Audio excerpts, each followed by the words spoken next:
Good afternoon. I'm very proud being here today, and I'm sorry because I will be reading my text. In fact, I had this outstanding opportunity to go sailing around the world 4 times, solo. And of course, this cannot leave you as you were before, of course. And today I would like to share with you a few things she has taught me. And first of all, as a human being, if you want to win a race, or simply if you want to go somewhere and go there safely, then you have to cooperate with nature. It's more important at sea than anywhere else. Because nature is more powerful in the end than you, even with all the technologies we have nowadays on board. Why? Because you don't argue with nature. She's not friendly or not friendly.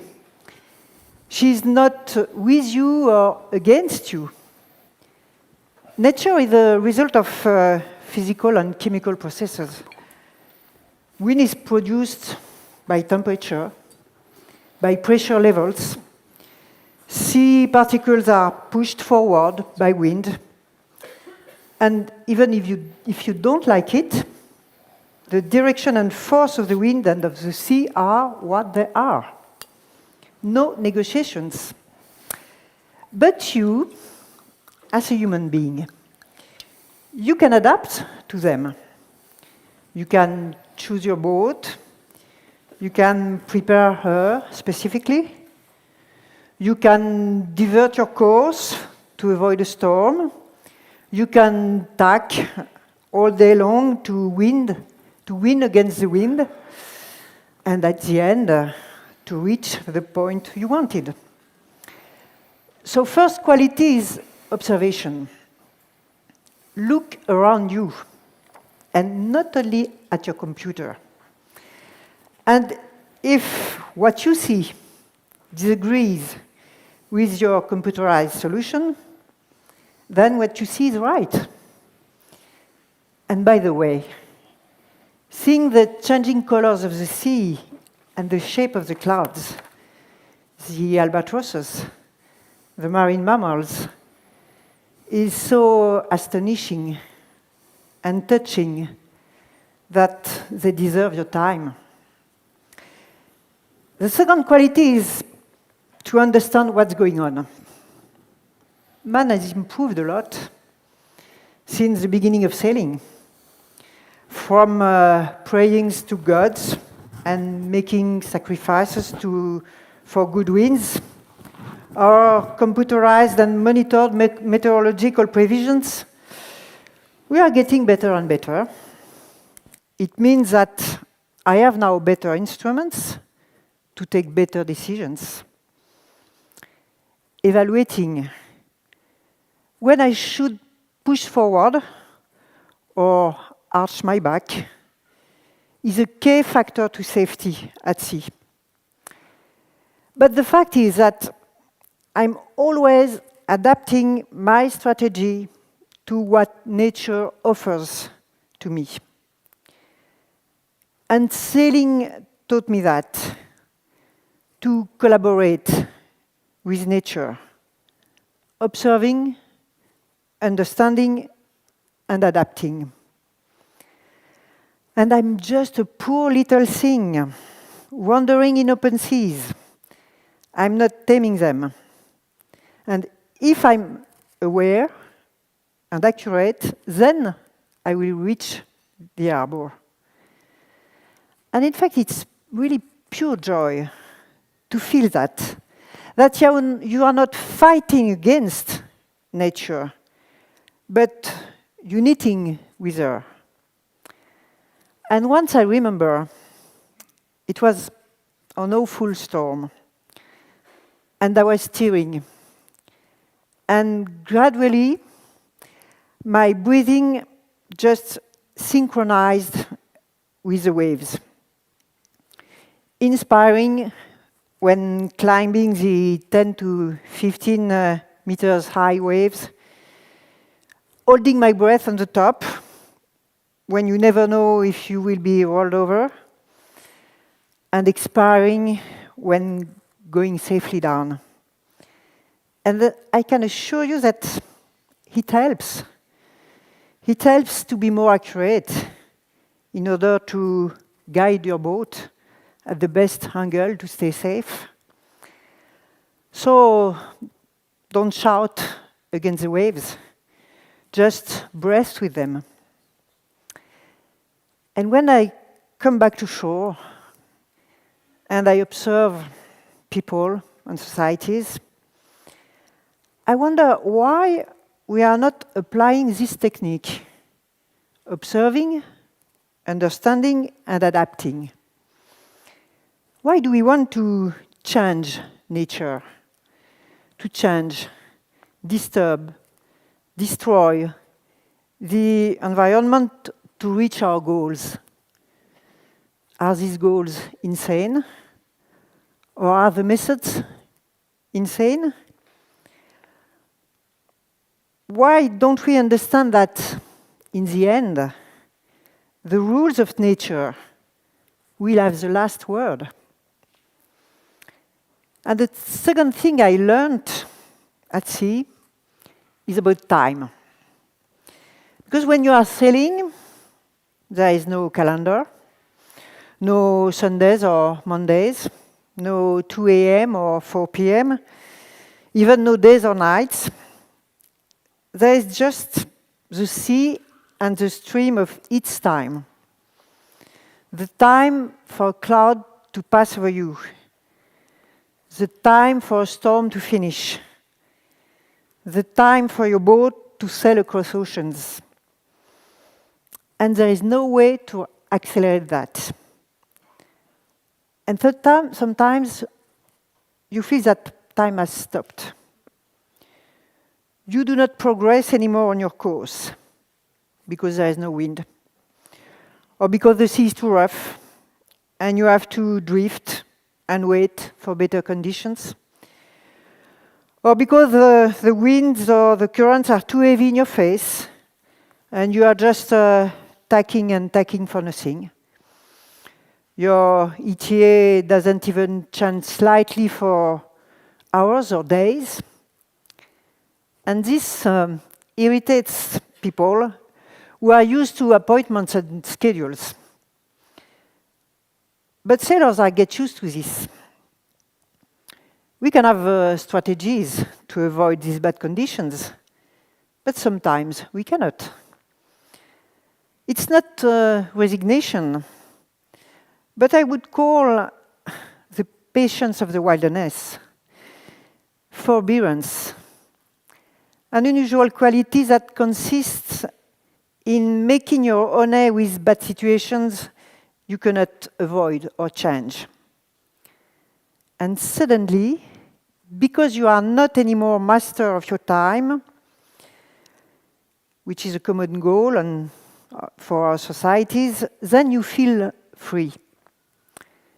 And this dictatorship of schedules and appointments very often prevents us from enjoying the present. And at sea, sometimes, nature offers you this opportunity. Winds will turn and slow down, and you don't know when. Doesn't matter. Wait. Be ready to catch the slightest opportunities to go ahead, but more important, enjoy where you are and what you are doing. In such an experience, then you realize that nature's time is not human's time. This drop of sea has troubled for centuries before being there, under my hull. And I'm in a situation that has been created long before I decided to sail there, maybe before my birth. And the stars over my head are there since billions of years. And the nature that surrounds me is the same that Christopher Columbus saw 500 years ago at the same place. And the real time is that one. It's not the one I'm creating with my diary, which is in fact only spending time. So being aware of these so different scales of time and the fact that I do not have any control over them, it's not stressing. It's calming, even when racing. Coming back to nature's time, it's also realizing that we are only passing by on Earth. After me, there will be waves and winds, and the slow evolution of the world. And it gives all its meaning to the words, we don't own the planet. We are just borrowing it from future generations. And when I come back ashore and look at the people and societies, I wonder why we cannot understand that we are not living in a diary, in a schedule, and why we cannot understand that what we are doing to our planet, like modifying the climate or endangering species, will have consequences in years, in centuries, in millenniums to come. We should never forget to consider the impact of our actions in the long term, because that's the time of nature on our whole planet. We should also never forget to enjoy the present with people we love and things we do, instead of running after the time to do something else, because it's one of the secrets of happiness. Third thing that she taught me is solidarity. When you are alone for months, far away from any human being, then you discover what loneliness is really. Not having voices to answer yours, not having eyes to plunge yours into, not having a shoulder to cry on or someone to laugh with. More than any material aspects, you are missing the one you love, the ones that support you, even the ones you don't know, because they are humans. Humans are social animals. We are defined by what we share, rather than what we are. We could be very proud of going around the world alone, but it's nothing if no one knows it, if it's not important to someone else. You are sailing for yourself, of course, for your own pleasure, for your personal goals, but you are also sailing for them, the ones that are ashore, that are expecting you, sharing your happiness and difficulties. Your part in this great human game is to bring them questions, interests, discoveries, emotions, pride and impulses to their own lives. The others are your final goal. And when you are weak on your boat, at the mercy of the sea, when something goes wrong to you, or for your boat, only other sailors can help you. It is the first item in all the race regulations. There are international regulations. It is the art of seamanship to protect and rescue anybody at sea. And how many tremendous stories have been written thanks to that. Despite nationalities, weather conditions, and across all the seas. People have been rescuing others. I've been myself on both sides. I've been looking for a fellow competitor in awful conditions, and I've been rescued in the deep Pacific Ocean by a huge network of support. And I can assure you that it's a wonderful sensation of pride to be part of humankind that is able to do so. And when I come back ashore and look at people and societies, I wonder why we are not able to extend to land what we are able to do at sea. Why are we able to leave people die, starving, or with no medical support, no clean water, no energy supply? And more than that, why aren't we able to live in harmony with nature, with plants and animals? We are living on for food, clothing, housing, mining, and so on. Nature is not only a struggle for survival. Nature is full of examples of essential cohesion between flowers and pollinating animals, or when rubbish of one species is resources for another. And that is how nature is organizing its resiliency. We are the only species to use nature without giving anything in return. Even worse, we destroy the environment and species we are living on. And if there is a last thing I would like to share with you today, it's this impression you have when you look at the back of your boat. There is only the wave that closes itself gently in the fog. Nothing stays behind you except your feelings, your accomplishments, the emotions you will share. You haven't disturbed anything. The sea is as beautiful and as powerful as before.